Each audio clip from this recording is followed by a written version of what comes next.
그래서 우리에게 주신 말씀은 마가복음 14장 12절에서 21절까지 말씀입니다.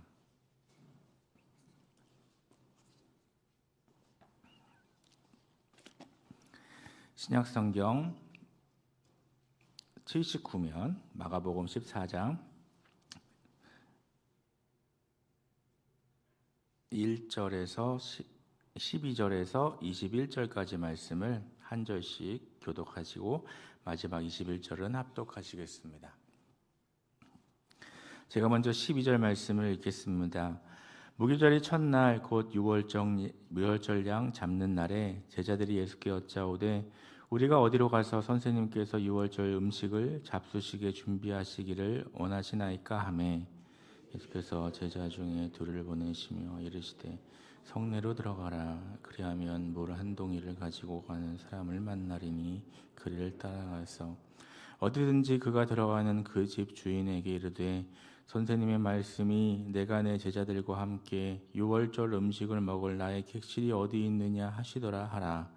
그리하면 자리를 펴고 준비한 큰 다락방을 보이리니 거기서 우리를 위하여 준비하라 하시니 제자들이 나가 성내로 들어가서 예수께서 하시던 말씀대로 만나 유월절 음식을 준비하니라. 저물매 그들을 데리고 가서 다 앉아 먹을 때에 예수께서 이르시되 내가 진실로 너희에게 이르노니 너희 중에 한 사람 곧 나와 함께 먹는 자가 나를 팔리라 하신대 그들이 근심하며 하나씩 나는 아니지요 하고 말하기를 시작하니 그들에게 이르시되 12 중에 하나 곧 나와 함께 그릇에 손을 넣는 자니라. 인자는 자기에 대하여 기록된 대로 가거니와 인자를 파는 그 사람에게는 화가 있으리로다. 그 사람은 차라리 나지 아니하였다면 자기에게 좋을 뻔하였느니라 하시니라. 아멘. 오늘도 하나님의 은혜와 평강이 함께 하시기를 바랍니다. 마가복음 11장에서 15장은 예수님의 지상생의 마지막 한 주간인 고난주간에 있었던 사건을 기록하고 있습니다. 그리고 그 중에서도 오늘 말씀은 고난주간 다섯째 날인 목요일에 있었던 사건입니다. 오늘 말씀에서 주님은 제자들과 식사를 하시는데 제자들은 이제 때가 되었다라고 느꼈습니다. 이 자리에 오기까지 제자들은 예수님이 놀라운 능력과 권능의 말씀으로 세상을 뒤집어 엎을 수 있겠다는 마음으로 따라왔습니다. 그런데 예수님은 자꾸 이제 죽는다 말씀하십니다. 그러니 제자들이 마음이 어려웠습니다. 제자들이 보기에 특히 가룟 유다는 예수님이 대단한 줄 알았는데 자꾸 죽는다고 하니 결국 아무것도 아니라고 생각했습니다. 그런데 가룟 유다가 예수님에게 실망한 이유는 그가 죄를 몰랐기 때문입니다. 그 죄가 무엇인지 그 심각성을 몰랐습니다. 그는 세상을 바꾸려면 조직을 만들고 군사력을 키우고 계획을 세워서 일해야 된다고 생각했는데 예수님이 자꾸 고난받고 죽는다 하니까 죽을 사람을 붙들고 무엇을 하겠습니까?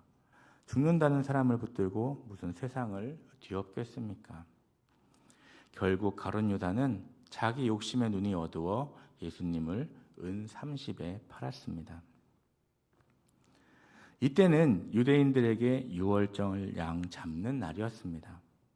유대인들은 양 잡는 날 식사를 했는데 예수님 일행은 갈릴리에서 왔기에 예루살렘에 유월절 만찬을 할 장소가 없었습니다. 이때 제자들이 예수님께 묻습니다. 12절입니다.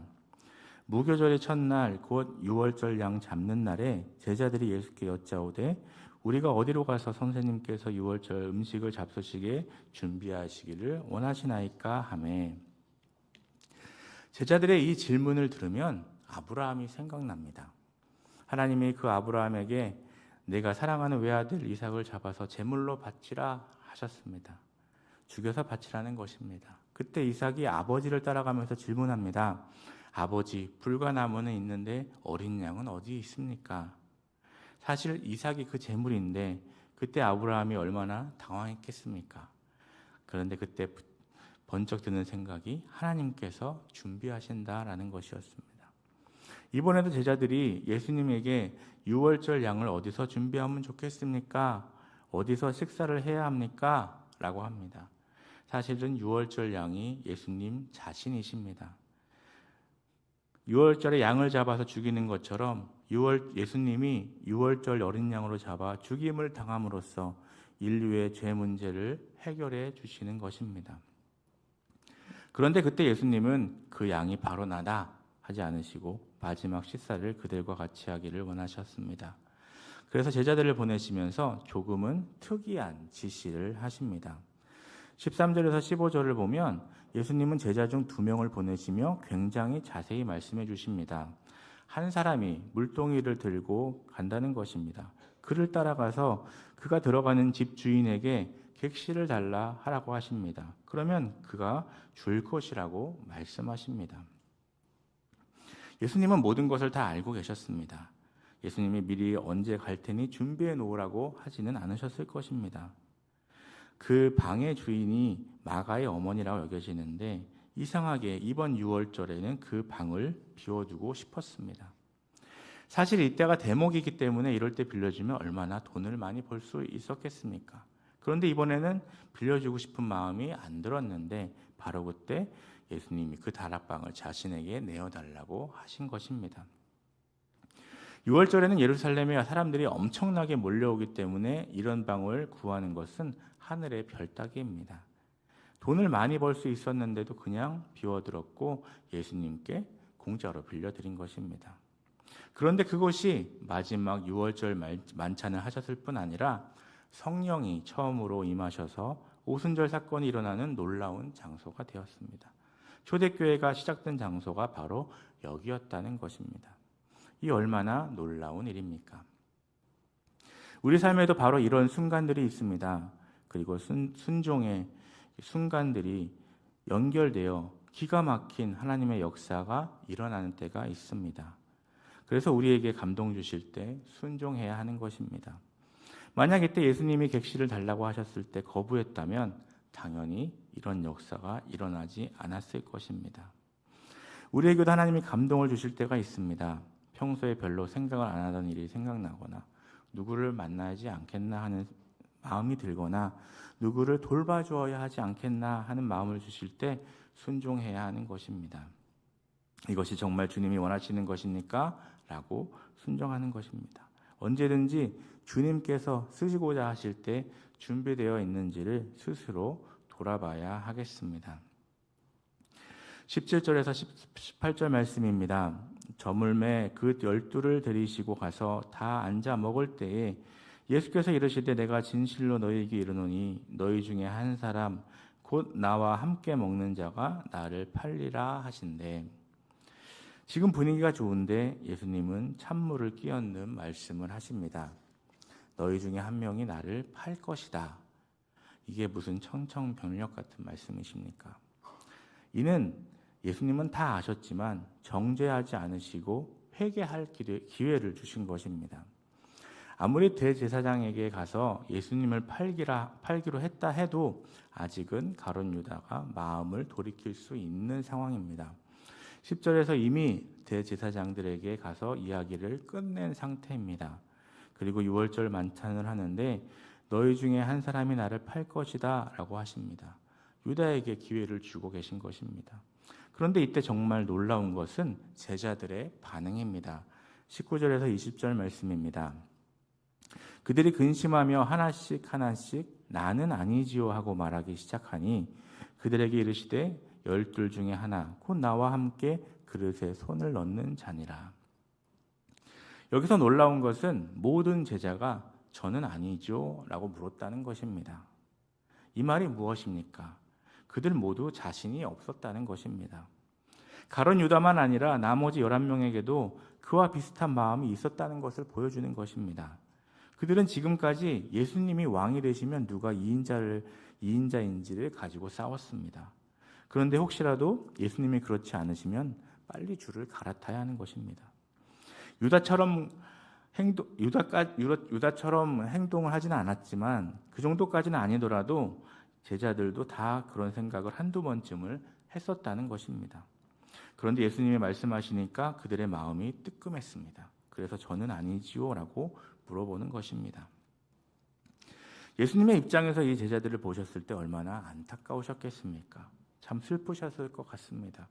그래도 안타까이 여기며 사랑하셨습니다. 예수님은 성경대로 되리라는 것을 다 알고 계셨습니다. 그래서 예수님은 얼마나 마음이 불편하셨을까 생각해 봅니다. 모르면 그냥 짐작할 뿐이지만 무슨 일이 일어나실지 뻔히 알고 있으면 그 사람을 보는 눈이 고울 수 없습니다. 그런데 예수님은 전혀 내색하지 않으시고 유다도 사랑하셨습니다. 요한복음 13장에 보면 이 자리에서 예수님이 제자들의 발을 씻겨주셨습니다. 너무 놀라운 것은 이때 가룟 유다의 발도 같이 씻겨주셨다는 것입니다. 저 같으면 유다 차례가 되었을 때 뾰족한 것을 콕콕 찌르면서 너 유다가 왜 이러세요? 이러면 알면서 왜 그래? 이랬을 것 같은데 예수님은 끝까지 참으시고 끝까지 기다려주셨습니다. 그러나 유다는 끝내 회개하지 않았습니다. 유다는 회개할 기회가 있었습니다. 예수님이 발을 씻겨주실 때도 뭘 느꼈겠습니까? 그때 고민했을지도 모릅니다. 그러나 끝까지 그는 자신의 선택을 고수했고 예수님을 파는 길로 스스로 선택해서 나간 것입니다. 진리의 말씀을 듣고 뉘우치며 회개하는 사람이 있습니다. 반면 더 강팍해지는 사람도 있습니다. 비록 자신이 그동안 잘못 살아왔지만 주님의 말씀을 들을 때 그것을 깨닫고 깜짝 놀라며 내가 이렇게 잘못 살았구나. 주님 도와주십시오 라고 회개하고 나오는 사람들이 있습니다. 그러나 결코 그 말씀이 그 마음에 들어가지 않는 사람도 있습니다. 그 대표적인 사람이 구약에 나오는 이집트의 바로 왕입니다. 재앙들을 내리시면서 하나님이 계속 내 백성을 가게 하라 하셨는데 바로는 끝까지 마음을 강박하게 하고 나라가 망하는 지경에까지 이르렀습니다. 끝까지 회개하지 않는 그런 마음이 얼마나 악합니까? 기회가 있을 때 회개해야 합니다. 성경에 나온 그 어떤 악한 사람도 기회를 안 받은 것이 아닙니다. 하나님은 기회를 주셨습니다. 한 번도 아니고 계속 주셨습니다. 그런데 그들이 끝까지 거부했습니다. 하나님은 행한 일에 대해 합당하게 판단하십니다. 그런데 그게 악이었다면 그 악에 걸맞는 심판을 내리십니다. 우리가 지금 죄를 짓고 하나님의 뜻대로 살지 않아도 평안하다면 그것은 죄를 지어도 괜찮은 것이 결코 아닙니다. 하나님께서 기다려주고 계신 것입니다. 돌이키라고 기다려주고 계십니다. 그럼 우리는 어떻게 해야 합니까? 죄를 지어도 괜찮구나 할 것이 아니라 빨리 돌아서야 합니다. 시간을 끌며 미루면 언젠가는 기회가 없어질지 모릅니다. 기회 있을 때 빨리 돌아서야만 하는 것입니다. 이 사순절 기간 경건한 생활을 하며 자신을 돌아보고 주님께 순종하며 주님이 기뻐하시지 않는 죄와 습관들을 모두 버리고 회개하고 돌이키는 저와 여러분 되시기를 간절히 소망합니다. 기도하시겠습니다. 사랑의 하나님, 오늘 이 새벽에 깨워주시고 또 주의 전으로 불러주시고 말씀으로 새롭게 해주시니 감사합니다. 하나님, 이 사순절 기간 나를 위해 이 땅에 오신 주님, 그 무엇과도 바꿀 수 없는 구원을 주신 그 은혜를 기억하고 경건한 생활을 하며 자신을 돌아보아 주님께 순종하며 주님이 기뻐하시지 않는 죄와 습관들을 모두 버리고 회개하고 돌이키는 복된 주님의 백성들 될 수 있도록 인도하여 주시옵소서. 이 시간 주님 앞에 1000번째 예물을 드립니다. 999번째 예물을 드립니다. 사랑하는 주의 자녀가 드리는 예물을 받아주시고 이 예물이 쓰여지는 곳에 주의 은혜로 함께하여 주시옵소서. 예물을 드리는 자가 엎드려 기도하오니 들으시고 선하신 뜻대로 응답하여 주시옵소서. 오늘도 가정과 일터를 지켜주시고 우리들이 살아가는 삶의 현장 속에서 주님만을 높이는 복된 삶이 되도록 인도하여 주시옵소서. 예수님의 이름으로 기도드립니다. 아멘. 하늘에 계신 우리 아버지,